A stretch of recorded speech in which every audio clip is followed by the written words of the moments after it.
পাদ সেবনং অর্চনং বন্দনং দাস্য সখ্য আত্মনিবেদনম। এই হলো নববিধা ভক্তি। আস্তে আস্তে আস্তে আস্তে, যারা প্রসাদ পাবেন একটু ধীরে ধীরে যান, এখানে চিৎকার চেঁচামেচি করবেন। এই নববিধা ভক্তির মধ্যে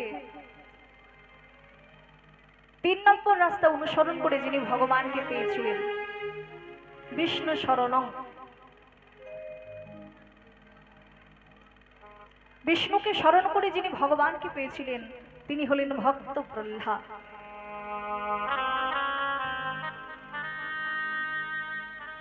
যিনি মাত্র ৫ বছর বয়সে ভগবানের কৃপা লাভ করেছিলেন, মাত্র ৫ বছর বয়স। তার পিতা হিরণ্যকশিপু, যিনি অসুর, অসুর রাজ, সেই অসুরের ছেলে হচ্ছে প্রহ্লাদ। হিরণ্যকশিপু ছিলেন দুরাচারী, অত্যাচারী, পাপাচারী,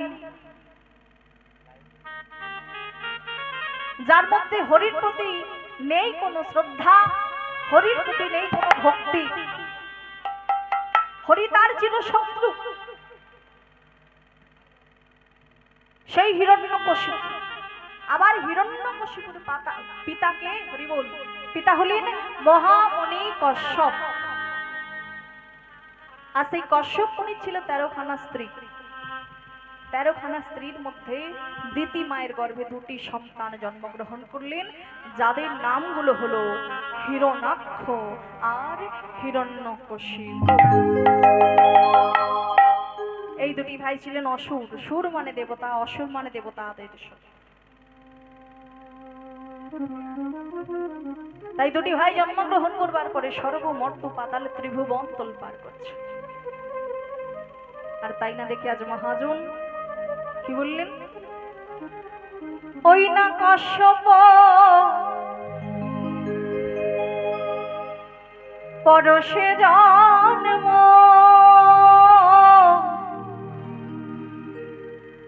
আমার দিতির নন্দন।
ঘরে শিশু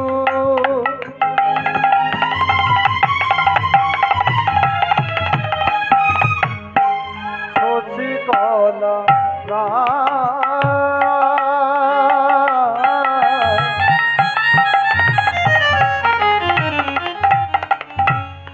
অত্যাচারে ত্রিভুবন ওরে হয় হায় ওই না অত্যাচারে ত্রিভুবন ওরে হায় হায় ওই না অত্যাচারে ত্রিভুবন ওরে হায় হায়। কশ্যপ মুনির ঔরসে আর দিতি মায়ের গর্ভে দুটি সন্তান জন্মগ্রহণ করলেন।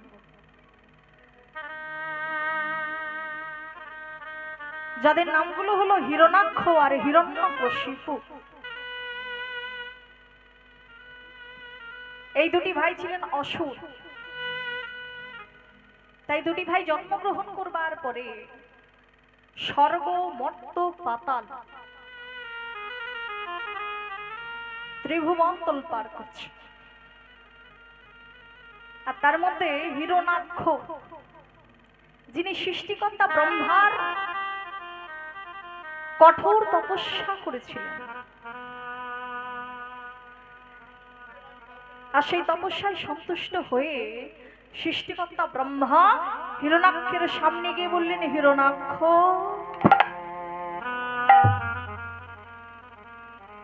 তোমার তপস্যায় হয়েছি আমি সন্তুষ্ট, তাই আমি তোমায় আশীর্বাদ করলাম, এই নাও একটি গদা। আমি তোমায় আশীর্বাদ করলাম, এই গদা যুদ্ধে তোমার কাছে কেউ জিততে পারবে না, সবাই হেরে যাবে। হিরণাক্ষ মনে মনে চিন্তা করলেন, আচ্ছা সবাই আমার কাছে হেরে যাবে, আমি সবার কাছে জিতে যাব, তার মানে আমিই তো সর্বশ্রেষ্ঠ বীর। হ্যাঁ, আমি শ্রেষ্ঠ, আমি শ্রেষ্ঠ বীর, আমি শ্রেষ্ঠ যোদ্ধা, আমি শ্রেষ্ঠ। সৃষ্টিকর্তা ব্রহ্মা বললেন, দাঁড়াও হিরণাক্ষ, আগে থেকে এত লাফালাফি করো না। শোনো, আমি তোমাকে বলেছি তোমার কাছে কেউ জিততে পারবে না ঠিকই, সবাই হেরে যাবে ঠিকই, তবে একমাত্র হরি ছাড়া।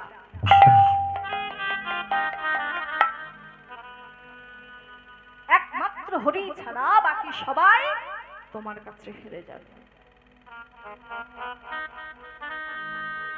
হিরণাক্ষ মনে মনে চিন্তা করলেন, আচ্ছা সবাই আমার কাছে হেরে যাবে, আমি সবার কাছে জিতে যাব, একমাত্র হরি ছাড়া। আচ্ছা হরিটা কি? হরিটা কি? ওই হরি যে আমাকে হারিয়ে দেবে, হরির কাছে আমাকে হেরে যেতে হবে, তাহলে হরির সম্পর্কে আমাকে জানতে হবে। তাই হিরণাক্ষ সৃষ্টিকর্তা ব্রহ্মাকে জিজ্ঞাসা করলেন, আচ্ছা আচ্ছা হরি মানে কি? সৃষ্টিকর্তা ব্রহ্মা বললেন, হরি মানে সাপ, হরি মানে ব্যাং, হরি মানে সিংহ, হরি মানে চোখ, হরি মানে জল। এ জগতে যাহা কিছু আছে সবকিছু বললেন এক এক করে হরি মানে। কিন্তু ভক্তিমতী মায়েরা, ভক্ত জনমন্ডলী, হরি মানে যে পরমেশ্বর শ্রী হরি পরমাত্মা শ্রী গোবিন্দ, যিনি অনাদির আদি গোবিন্দ, সর্বকারণে কারণাই। এই কথা আর বললেন না, চুপ করে গেলেন, গোপন করে না। অমনি হিরণাক্ষ অট্ট হাসি দিয়ে বলছে, মূর্খ মূর্খ মূর্খ দেবতা। আরে যে ব্রহ্ম বলে বলিয়ান হিরণাক্ষ হলো আমার নাম, আমাকে কখনো সাপ ব্যাঙের ভয় দেখায়? মহা মূর্খ। আরে বাবা, সাপকে দেখলে মেরে ফেলবো, আর ব্যাঙকে দেখলে পা দিয়ে টিপে। এরা তো আমার খাদ্য, এদের সঙ্গে আমার খাদ্য খাদকের সম্পর্ক, তাই এরা আমার কিচ্ছু করতে পারবে না। দেখুন এই যে অহংকার, এই অহংকারই হলো বিনাশের একমাত্র কারণ। যার মধ্যে অহংকার বাসা বাঁধে তারই কিন্তু বিনাশ হয়।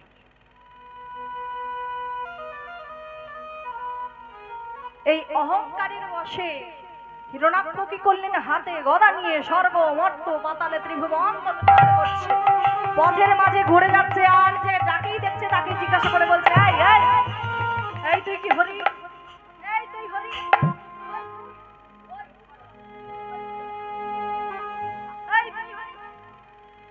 যাকে দেখতে পাচ্ছে তাকে জিজ্ঞাসা করছো তুই কি হরি, তুই কি হরি, তুই কি হরি। আর এমন সময় হলো কি, ঘটনা চক্রে যেই রাস্তা দিয়ে হিরণাক্ষ হাতে গদা নিয়ে যাচ্ছেন, সেই রাস্তা দিয়ে দেবশ্রী নারদ চলেছেন হরিনাম গাইতে গাইতে। তাই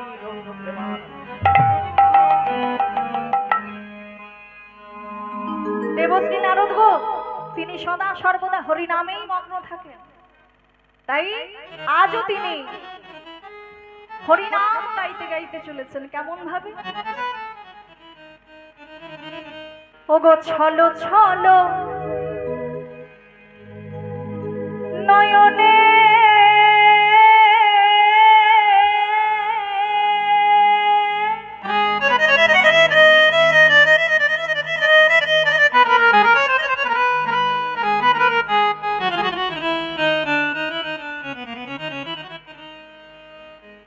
আর হাসি মাখা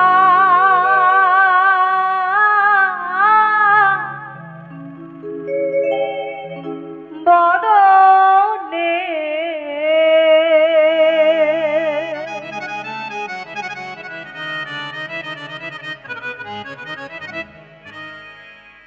ওগো ছলো ছলো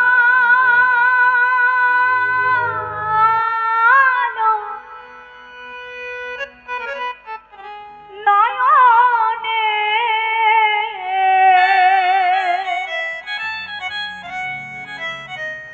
আর হাসি মাখা বদনে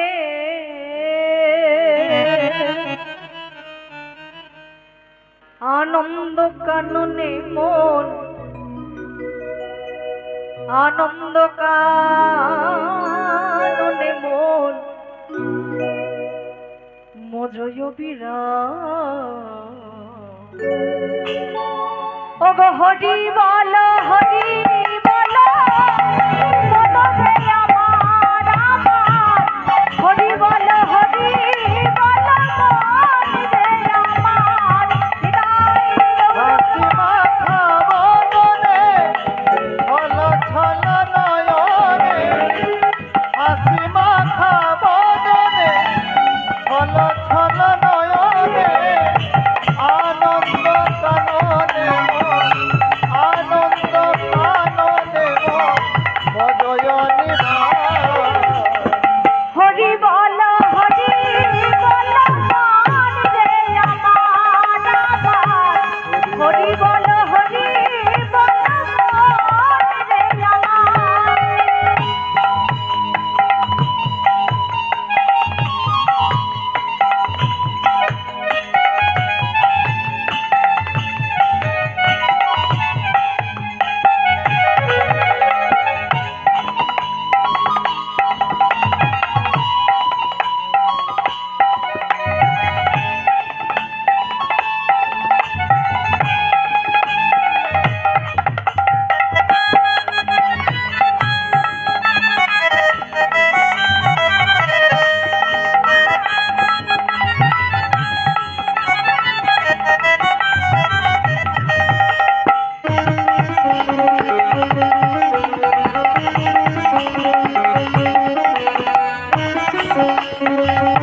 পুত্র ভবের আশা করিও না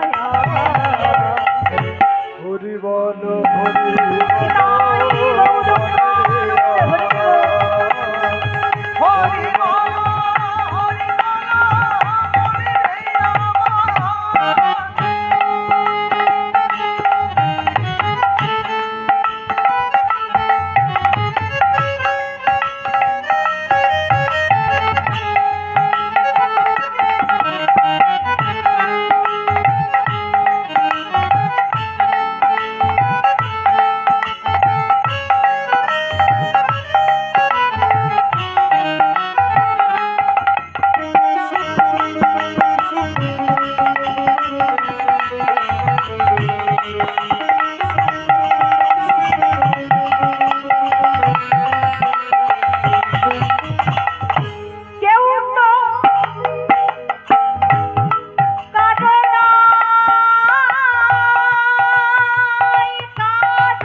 গর্ব করে বলি না, আমার বাড়ি, আমার গাড়ি, আমার ছেলে, আমার মেয়ে, আমার আত্মীয়, আমার ব্যাগ, আমার ব্যালেন্স, আমার বাড়ি, আমার আমার করি, কোনোটাই আমার নয়। আমরা মায়ায় আচ্ছন্ন হয়ে আছি বলেই আমার আমার মনে করি, নিজের নিজের মনে করি, কিন্তু আসলে কোনোটাই আমার নয়। তাই কবি তার গানের ভাষায় বললেন, কি বললেন? কেউ তো কারো না,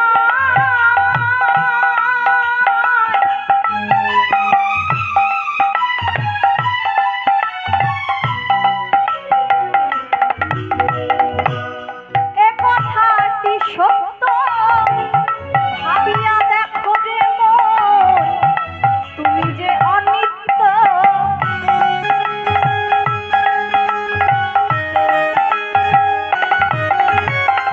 কেউ তো আরো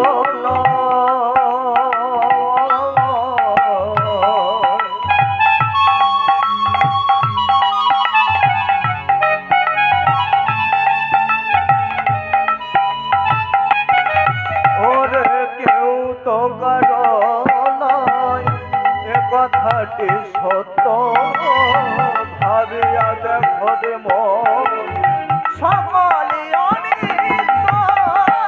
ওই দেখো শ্মশানে কি বানিশি দিনে, ওই দেখো শ্মশানে কি বানিশি দিনে, ওই দেখো শ্মশানে কি বানিশি দিনে, ওই দেখো শ্মশানে কি বানিশি দিনে।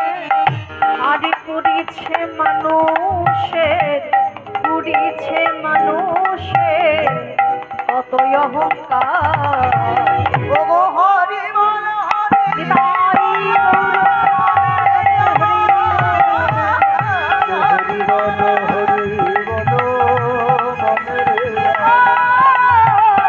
হরি বল হরি বল মন রে আমার আমার, হরি বল হরি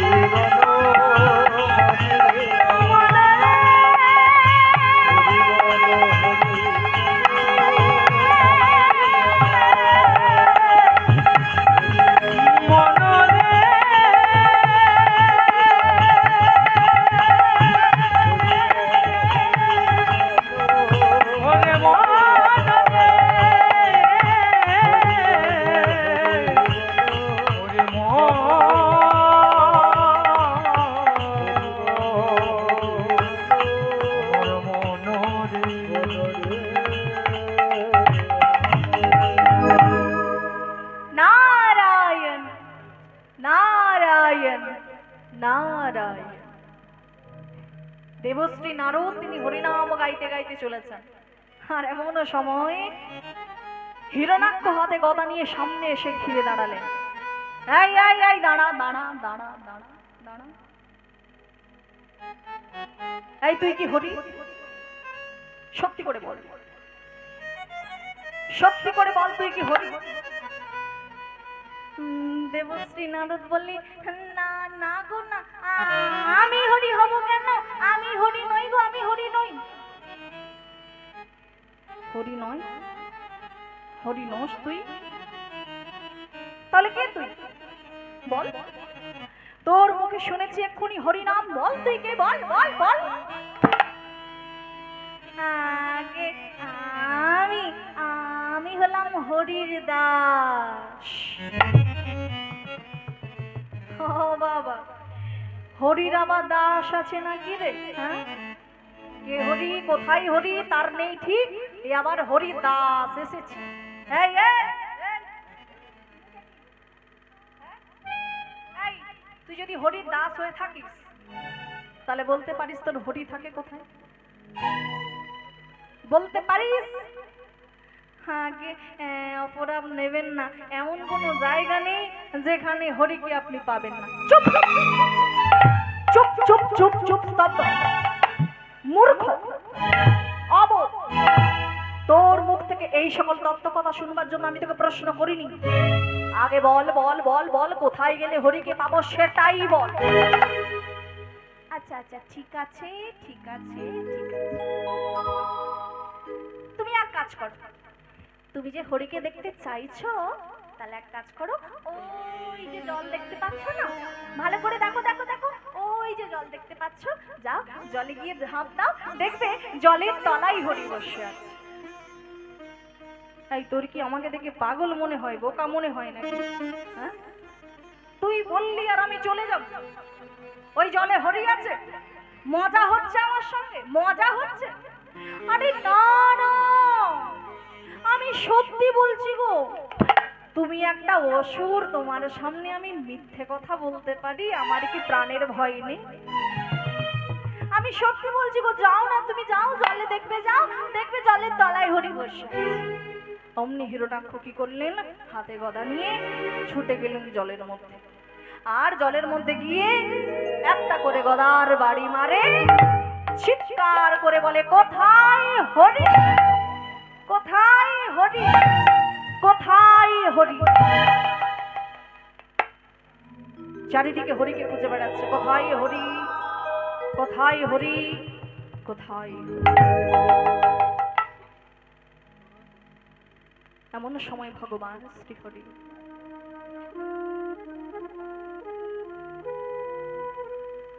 তিনি মনে মনে চিন্তা করলেন, হিরণাক্ষ, তুমি যদি আমাকে শত্রুরূপে ডাকো, আমি তাহলেও তোমার কাছে যাব, তোমায় দেখা দেব। আর তুমি যদি আমাকে মিত্ররূপে ডাকো, অর্থাৎ বন্ধুরূপে ডাকো, আমি তাহলেও তোমার কাছে যাব, তোমায় দেখা দেব। হ্যাঁ গো মা, আমরা ভগবানকে যখন যেভাবে যে অবস্থায় ডাকি না কেন, ভগবান কিন্তু আমাদের সকলকেই দেখা দিয়ে থাকে। তবে আপনারা বলবেন, আমরা যদি সকলে ভগবানকে দেখে থাকি, ভগবান যদি সকলকে দেখা দিয়ে থাকে, তাহলে আমরা দেখে চিনতে পারি না কেন?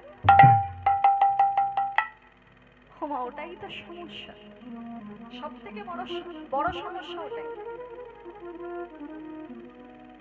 ভগবান কিন্তু আমাদের চোখের সম্মুখেই রয়েছে, চোখের সামনে, চিন্তামণি চিনতে পারলে হয়।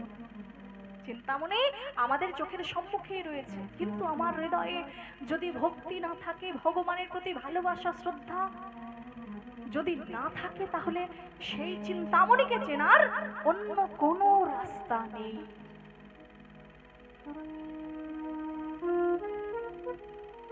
বিশ্বকবি রবীন্দ্রনাথ ঠাকুর তার গানের ভাষায় বললেন না, দাঁড়িয়ে আছো তুমি আমার গানের ওপারে, আমার সুরগুলি পাই চরণ, আমি পাইনে তোমার। ওগো দাঁড়িয়ে আছো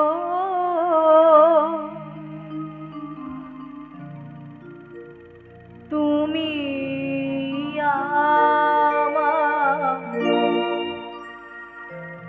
গানের পারে।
মহাশয় বলেছিলেন, দাঁড়িয়ে আছো তুমি আমার গানের ওপারে, আমার সুরগুলি পাই চরণ, আমি পাইনে তোমার। তাই ভগবান আমাদের চোখের সম্মুখে রয়েছেন, কিন্তু আমার এই পাপিত হৃদয়, পাপিত নয়ন তাকে দেখে চিনতে পারি না। তাই যখনই গদার আঘাত করি ভগবানকে আহ্বান করলেন হিরণাক্ষ।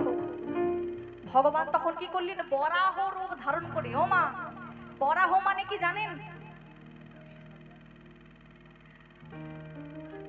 বরাহ মানে হলো শূকর। দেখবেন ভগবান বিষ্ণুর এক অবতার, 10টা অবতারের মধ্যে বরাহ।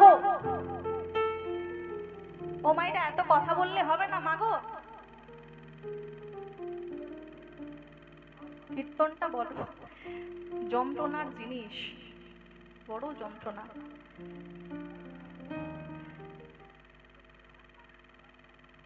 তিনি বরাহ রূপ ধারণ